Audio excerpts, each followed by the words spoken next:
함께 즐기는 재림교회 역사 이야기.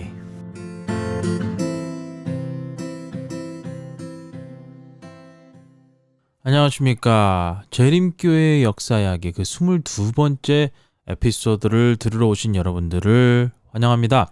오늘은 1870년대의 시작이라는 제목으로 이야기를 해보도록 하겠습니다. 오늘 이야기는 1870년에서 1873년 이 기간의 이야기를 해보도록 하죠.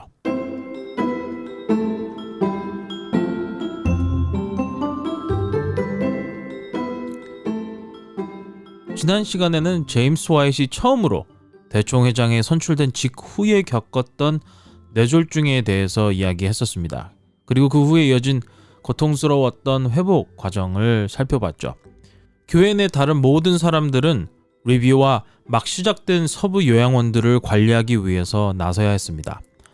에피소드 마지막에 여러분도 기억하시겠지만 제임스 화이트는 1869년 두 번째로 대총회장으로 재선됐다는 이야기도 했었죠.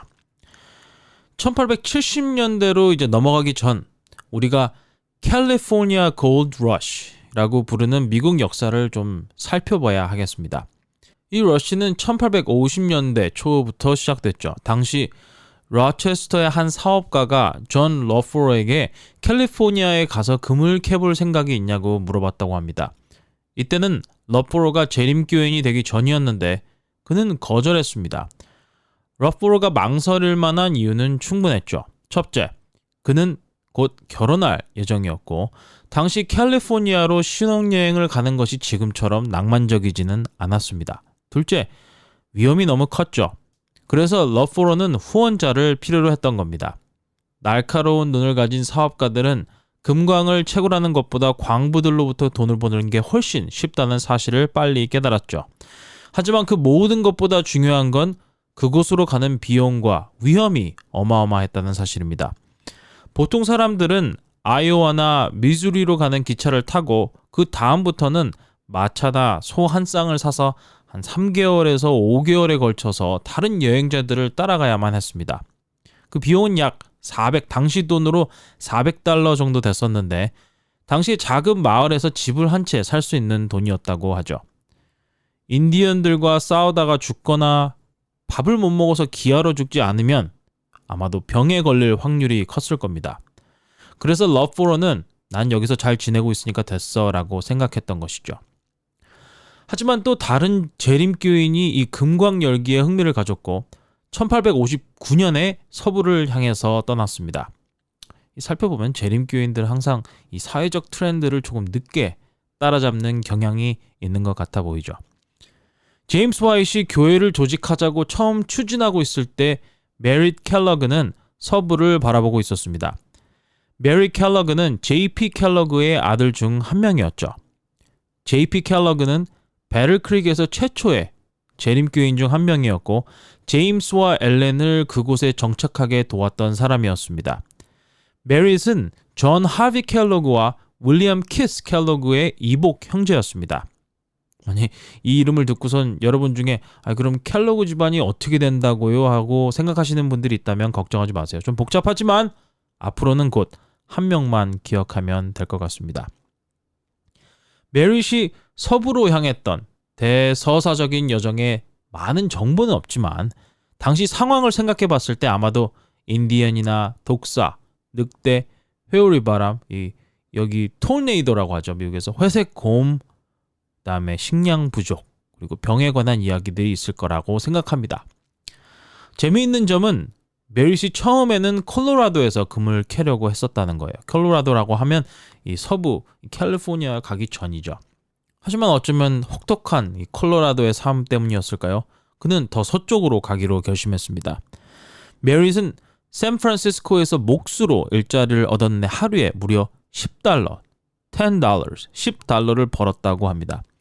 제임스 화이트이 전체 출판 사업을 책임지고 있었지만 그가 일주일 동안 일해서 버는 돈도 그 정도는 아니었죠. 메릿은 $100,000를 벌었다가 잃은 전직 금광 채굴자를 개종시켰고 1861년에는 그들과 함께 14명을 침례를 받게 했습니다. 그렇게 캘리포니아에서 재림교회가 탄생하게 됩니다. 그 이후로 메리는 계속해서 도움을 요청했죠. 심지어 대총회에 목회자를 보내달라고 하면서 금을 보내기도 했지만 불행히도 아무도 오지 않았다고 합니다. 하지만 대총회는 아마도 그 금을 받아두었던 것 같습니다. 1868년 마침내 누군가가 그 부름에 응답했습니다. 같은 꿈을 20번이나 꿨다고 하죠. 존 러포러는 결국 나는 캘리포니아로 가야겠다는 확신을 가지게 됩니다. 교회는 그를 첫 번째 캘리포니아로 가는 선교사로 여겼습니다. 그만큼 캘리포니아는 정말 멀게 느껴졌죠. 단순히 목회자가 가는 게 아니고 선교지로 간다고 생각을 했으니까요. 하지만 러포러는 좀 쉬운 길을 택해서 캘리포니아로 갔습니다. 여기서 길이란 배를 이야기합니다. 배로 가는 여정은 6,000마일 정도 더 길었지만 적어도 뱀이나 인디언이나 곰은 없었습니다. 하지만 싸진 않았죠. 오늘날 가치로 약 $10,000, 그러니까 1,000만 원 정도가 들었으니까 어쩌면 뱀과 인디언을 마주치는 게 더 나았을 수도 있겠다는 생각이 들기는 합니다. 어쨌든 1868년에 대총회에서 러포러를 서부로 보내기로 결정한 후에 리뷰지에 기부 요청 공지가 실렸습니다. 뉴욕의 한 신문이 그것을 우연히 보고 다시 인쇄했죠. 그러다 캘리포니아의 소수의 기독교인들은 그 기사를 읽고 흥분했습니다. 그들은 러포러가 정말 하나님의 보내심을 받은 선교사라면 그가 여정 중에 죽지 않도록 기도했다고 합니다. 당시 서부로 가는 여정을 사람들이 어떻게 생각했는지 알 수 있는 대목이죠.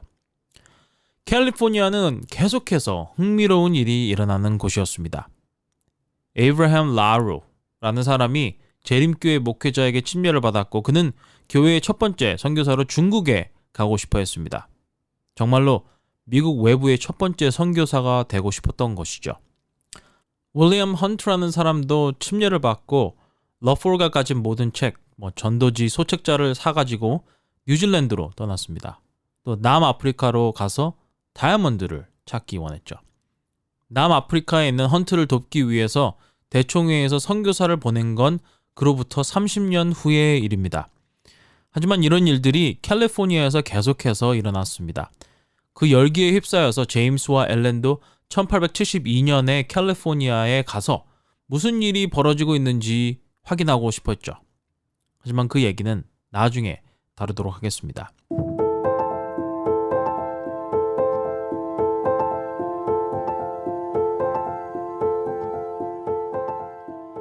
1870년대는 재림교회의 역사에서 가장 성공적으로 성장한 시기 중에 하나였습니다.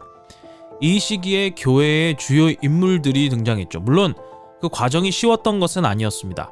특별히 건강개혁을 추진하는 의료기관, 이 요양원 같은 기관을 운영하는 것이 큰 도전 중에 하나였습니다. 이 기관은 너무나도 빨리 성장했지만 솔직히 말하면 아주 교회 방식으로 운영되었습니다. 대부분의 직원들은 독학한 의사나 간호사들이었고 대규모 기관을 관리했던 경험이 없었죠. 물론 그 당시에는 표준화된 의료 교육이 없었기 때문에 많은 의사들이 독학으로 공부하거나 각기 다른 의대의 방식을 따르기도 했습니다. 직원들은 훈련이 부족하고 경험이 없었죠. 그 결과 기관들은 큰 부채에 빠지게 되었습니다. 그러던 중 러셀 트레어 박사가 기관들과 손을 잡으면서 마치 기도의 응답처럼 느껴지게 되었습니다. 트레어 박사는 재림교인이 아니었지만 완벽하게 어울리는 인물이었죠. 트레어 선생님은 재림교인들처럼 실버스터 그레이엄 목사님의 상식적인 건강 접근법에 영향을 받았습니다. 더군다나 트레어는 의료계에서 꽤 유명한 개혁가였고 퀴닌과 수은 사용에 반대하는 목소리를 높였죠. 그는 스미소니언에서 강의를 했고 채식주의자였으며 자신만의 건강 잡지를 가지고 있었고 구독자도 꽤 되었던 것으로 보입니다. 트렐은 자신의 잡지를 재림교회 건강 잡지와 통합하겠다고 제안했습니다. 이는 레이 박사와 그의 지친 직원들에게 많은 문제를 해결해 주는 것처럼 보였죠. 하지만 실상은 그렇지 않았습니다. 재림교인들은 곧 이 트레어 선생님의 기사가 너무나도 극단적이라는 사실을 깨닫게 되었죠. 이분은 소금, 설탕, 우유, 버터, 계란 이것들을 절대 먹지 말아야 한다고 주장했습니다. 재림교인들은 구독을 취소하기 시작했죠. 이로 인해서 기관은 부채에 시달리고 이 상황을 타개할 사람이, 해결할 사람이, 해결사가 필요하게 됐습니다. 누가 해결사가 될까요? 바로 제임스 화이트였죠. 제임스 화이트야말로 이런 상황에 나타나야 할 해결사였습니다. 문제 해결사죠. 1871년 제임스는 이사회의 회장으로 임명되었고 레이 박사는 개인 병원으로 떠났습니다. J.P. 켈러그, 메리 켈러그의 아버지도 행정위원회에 합류했습니다. 여기서 메리 켈러그에 대해서 좀 이야기하자면 메리는 캘리포니아에서 돌아왔습니다. 약간의 의학 과정을 수료했지만 제임스는 그가 기관 전체를 맡아주기를 원했어요. 하지만 메리는 자신이 자격이 없다는 것을 알고 있었죠. 그래서 제임스와 메리는 제임스의 두 아들 에디슨과 윌리 그리고 메리의 어린 동생 존 하비 켈러그를 데려가기로 합의했습니다. 존 하비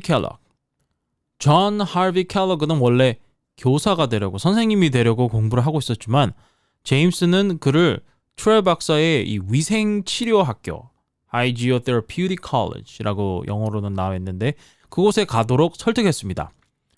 에디슨과 윌리는 의학에 관심을 두지 않았지만 존 하비 켈러그는 달랐습니다.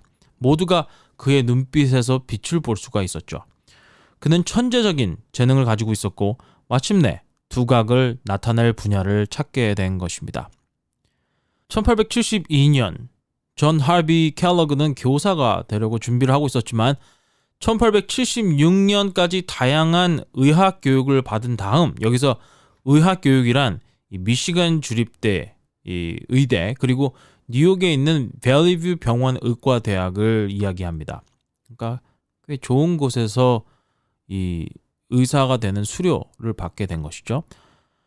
그 교육을 받은 후 Western Health Reform Institute 굳이 이거를 번역하자면 서부 건강개혁 요양원 기관의 수석 의사로 고용되었습니다. 제임스 화이트는 켈러그의 장학금을 만들기 위해서 온갖 노력을 기울였죠. 1860년대에 그를 리뷰 사무실에서 일할 수 있도록 했기 때문에 켈러그는 리뷰의 잡지인 Health Reformer, 이 건강개혁자이라는 잡지를 편집하는 경험을 할 수 있게 됐습니다.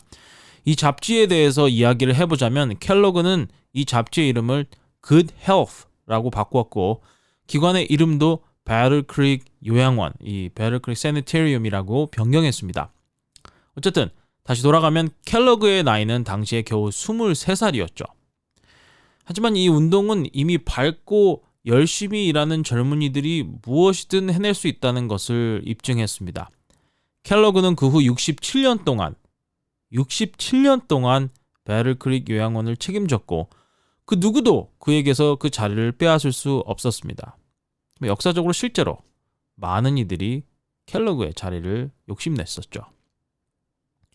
켈러그가 처음으로 한 일 중 하나는 러셀 트레어 박사를 내보낸 것이었습니다. 그 덕분에 우리는 버터를 먹을 수 있는 것이죠. 제임스 화이트이 켈러그를 교육하는 데 있어서 흥미로운 점은 그에게 다양한 교육을 받게 해주었다는 것입니다.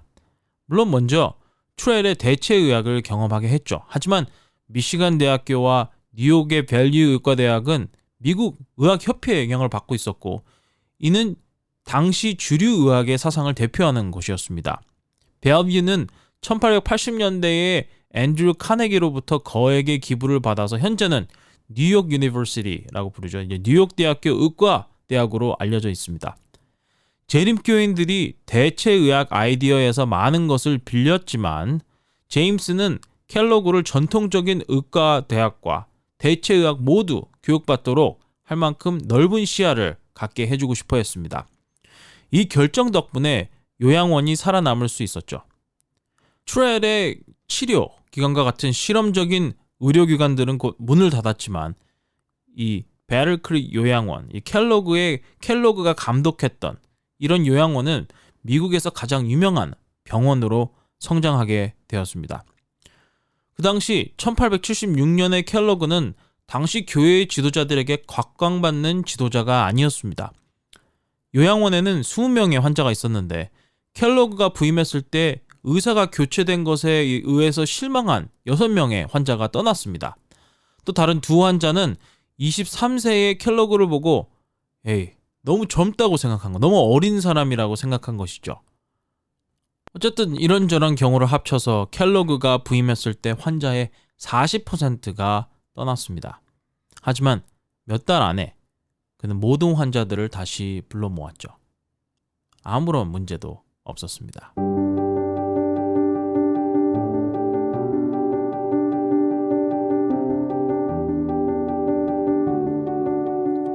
재림교인들이 병원으로 잘 알려져 있다면 교육기관, 학교로도 잘 알려져 있습니다. 이 학교들도 1870년대부터 시작되었습니다. 물론 재림교인들은 미국 사회의 흐름에 발맞춰 나갔고 건강개혁과 마찬가지로 교육 시스템을 외치는 강한 목소리들이 있었습니다. 개혁이라는 단어가 강하게 들릴 수 있는데 1800년대 초반에는 미국의 학교가 거의 없었기 때문에 개혁할 것이 별로 없었죠. 당시 모두가 비종교적인 그리고 무료 교육을 받아야 한다는 아이디어를 가장 많이 확산시킨 사람은 호레이스 만이라는 사람이었습니다. 그의 목표는 역사와 수학을 가르치는 것뿐만 아니라 사람들에게 좋은 덕목과 시민의식을 가르치는 것이었죠. 이것이 왜 당시의 혁신적인 아이디어였는지 설명할 필요가 있을까요? 그 당시 학교들은 종종 교회에서 운영되었고 그 교육의 질은 천차만별이었습니다. 전통을 중시하는 학교들은 라틴어와 그리스어를 가르쳤지만 다른 교회 학교들은 주로 성경을 중심으로 교육했죠. 호레이스 만 같은 사람들은 교육개혁을 외쳤는데 그 이유는 오직 부유한 백인 가정만이 오랫동안 자녀를 학교에 보낼 수 있었기 때문이었습니다. 가난한 사람들은 대개 자녀를 집에서 교육하거나 혹은 여러 가족이 모여 마을의 작은 방에서 교육하는 형태였죠. 시골에 사는 아이들은 학교에 갈 시간도 없었고 주로 농장에서 일을 해야 했습니다. 산업혁명이 가속화되면서 많은 아이들이 학교 대신에 공장에 일을 하러 가게 됐죠. 문제는 학교에 가더라도 1년에 몇 달밖에 다니지 못하거나 어머니가 아프거나 아니면 아버지가 아프면 중간에 그만두는 경우가 많았다는 것입니다. 엘렌 화이트도 결국 돌을 맞아서 얼굴을 다친 후 3학년까지밖에 학교를 다니지 못했죠. 이 부분은 여러분들이 이 에피소드 7번째 에피소드로 돌아가서 다시 들어보시면 그 이야기를 알 수 있을 것이라 생각합니다. 엘렌 화이트와 같은 학창 시절의 얘기는 흔했습니다. 물론 돌을 맞은 얘기는 흔하지 않았죠. 재림교회의 첫 번째 학교 시도는 1853년 존 바잉턴의 아내가 시작한 것이었습니다. 마르다 바잉턴은 지역 내의 5가족의 자녀들을 가르쳤고 불행히도 이 학교는 3년 후에 문을 닫았죠. 아이들이 자라면 학교는 문을 닫게 되는 법이었죠. 몇 년 후 제임스 화이트는 공립학교를 의심스럽게 생각하기 시작했습니다. 그 이유는 공립학교에서 종종 아이들이 감독받지 못하고 나쁜 습관을 배운다는 것을 들었기 때문이었죠. 공립학교가 세속적이어야 한다고 했지만 그래도 좋은 가치관을 가르치는 곳이어야 했다고 믿었습니다. 제임스는 재림교회 학교를 시작하려고 했지만 초기 시도는 모두 실패했습니다. 심지어 존 바잉턴도 배럴 크릭에서 학교를 열려고 했지만 학교를 성공적으로 운영하는 것은 매우 어려운 일이었습니다. 재림교인들이 교회를 조직하는 데 집중하고 건강개혁에 몰두할 때 교육사업은 거의 주목을 받지 못했죠. 이유는 간단했습니다. 자녀의 교육은 부모의 책임이라고 믿었기 때문입니다.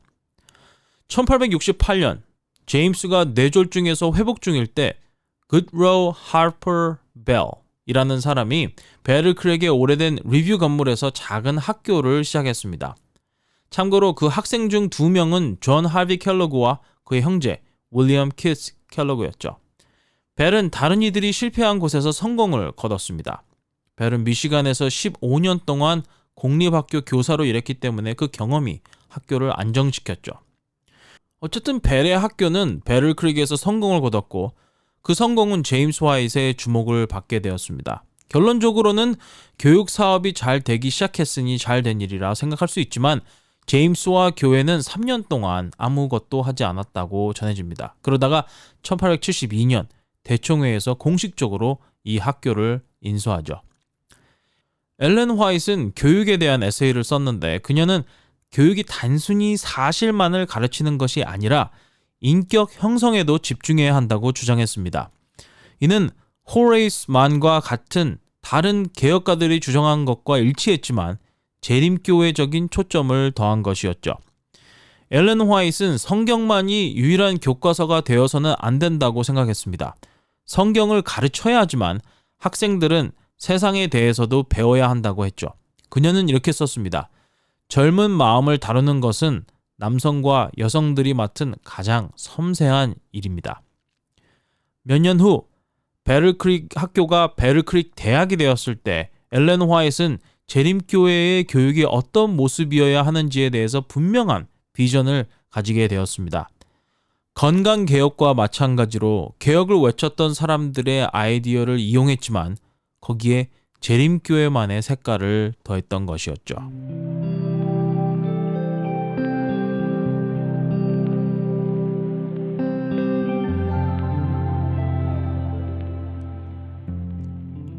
학교에 대한 이야기들은 다음 시간에 더 다루도록 하겠습니다. 앞서 말했듯이 제임스와 엘렌 화이트는 1872년에 캘리포니아라는 마법 같은 땅으로 향했습니다. 베를크릭 학교가 공식적으로 재림교회의 첫 번째 학교가 된 지 몇 주 후였죠. 제임스 화이트는 건강 문제로 다시 한번 대총회장직에서 사임했습니다. 제임스는 이제 건강 개혁을 받아들이게 되었고 채소는 잘 먹었겠죠. 하지만 일 중독에서 벗어나는 것은 쉽지 않았던 것 같습니다. 유라이아 스미스도 마찬가지였죠. 엘렌 화이트는 그에게 그런 식으로 스스로를 죽이지 말라라는 내용으로 편지를 보냈다고 합니다. 조지 아이트 버틀러가 제임스의 뒤를 이어서 대총회장이 되었습니다. 전에 제가 버틀러가 큰 인물이 될 거라고 이야기했던 거 기억하시는지 모르겠네요. 제임스와 엘렌은 1872년 6월 23일 캘리포니아를 향해서 출발했습니다. 엘렌은 다음 주면 캘리포니아에 도착할 거라고 기록했죠. 여러분들 중에는 아니 얼마 전에는 엄청 오래 걸린다고 하지 않았어요? 어떻게 엘렌 화이트이 캘리포니아에 일주일 만에 도착할 거라고 예상할 수 있지? 라고 궁금해 하실 수 있을 것이라 생각합니다. 메리 켈러그는 캘리포니아까지 5개월이 걸려서 도착했거든요. 이렇게 다음 주면 일주일이면 도착할 수 있다고 얘기할 수 있었던 것은 발전된 기술 덕분이었습니다. 1869년 첫 대륙 횡단 철도가 완공되었거든요. 그래서 화이트 부부는 일주일 만에 캘리포니아에 도착할 수 있다고 생각을 했던 것이죠. 하지만 그들은 캘리포니아에 바로 가지 않았습니다. 가는 길에 가족과 친구들을 만나기 위해서 여러 번 멈췄고 콜로라도주 덴버에 도착했을 때는 산속 오두막에 머물러 달라는 요청을 받아들였습니다. 한국에 사시는 분들은 잘 익숙하지 않을 수 있겠지만 콜로라도주의 덴버는 이 락키 산맥이 있는 곳입니다. 제임스와 엘렌은 콜로라도의 산속에서 자연을 만끽했습니다. 그들은 맑고 깨끗한 공기와 자연을 사랑했습니다. 동부에서는 본 적이 없는 광경이었죠. 엘렌은 심지어 자정 가까이까지 산을 오르내렸다고 고백했습니다. 그리고 이튿날 다시 일찍 5시에 산을 오르고 있었다고 했죠. 엘렌과 제임스는 종종 하루 종일 저녁 먹을 때까지 밖에서 머물렀다고 합니다. 유일한 문제는 엘렌 화이트이 조랑말에서 떨어져서 갑자기 숨이 막히는 경험을 한 것이었죠.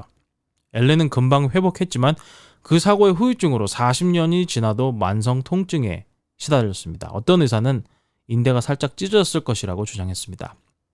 어쨌든 제임스와 엘렌은 9월 말이 돼서야 캘리포니아에 도착했습니다. 콜로라도가 그들의 건강을 회복시켰다면 캘리포니아는 제임스 화이트에게 일을 잘 하도록 영감을 주었습니다. 창조하는 달란트죠. 제임스는 훌륭한 매니저와 같은 리더였지만 무언가 새로이 시작하는 것, 새로운 것을 만드는 것, 사업을 시작하는 사업가로서의 자질은 더 뛰어났습니다. 그는 기관들을 세웠습니다. 그는 캘리포니아에 가면 무언가 새로운 것을 세울 것을 알고 있었죠. 화이트 부부는 겨울을 캘리포니아에서 보내며 캘리포니아 화폐를 조직했습니다. 이번 에피소드를 쭉 이렇게 바라보면 참 좋은 일들이 많았던 것 같습니다. 그렇죠? 그런 의미에서 엘렌과 제임스, 그들을 곳에 남겨두기로 하죠. 이게 바로 재림교회 1870년대의 시작의 모습이었습니다. 건강 기별을 전하는 요양원, 또 의료기관들을 안정시켰고 교육 쪽 사업들도 시작되었고 몇 년 후엔 이 학교들이 대학으로 승격될 것이라고 이야기 드리고 싶습니다. 이렇게 많은 일들을 한 제임스와 엘렌이 이제 다리를 쭉 펴고 쉴 수 있었겠죠? 더 바빠질 것이 뻔하지만 일단 오늘은 1870년대의 시작이 어땠는지까지만 이야기하고 쉬도록 하겠습니다. 그럼 오늘은 좋은 하루 되시고요. 다음 에피소드에서 뵙죠.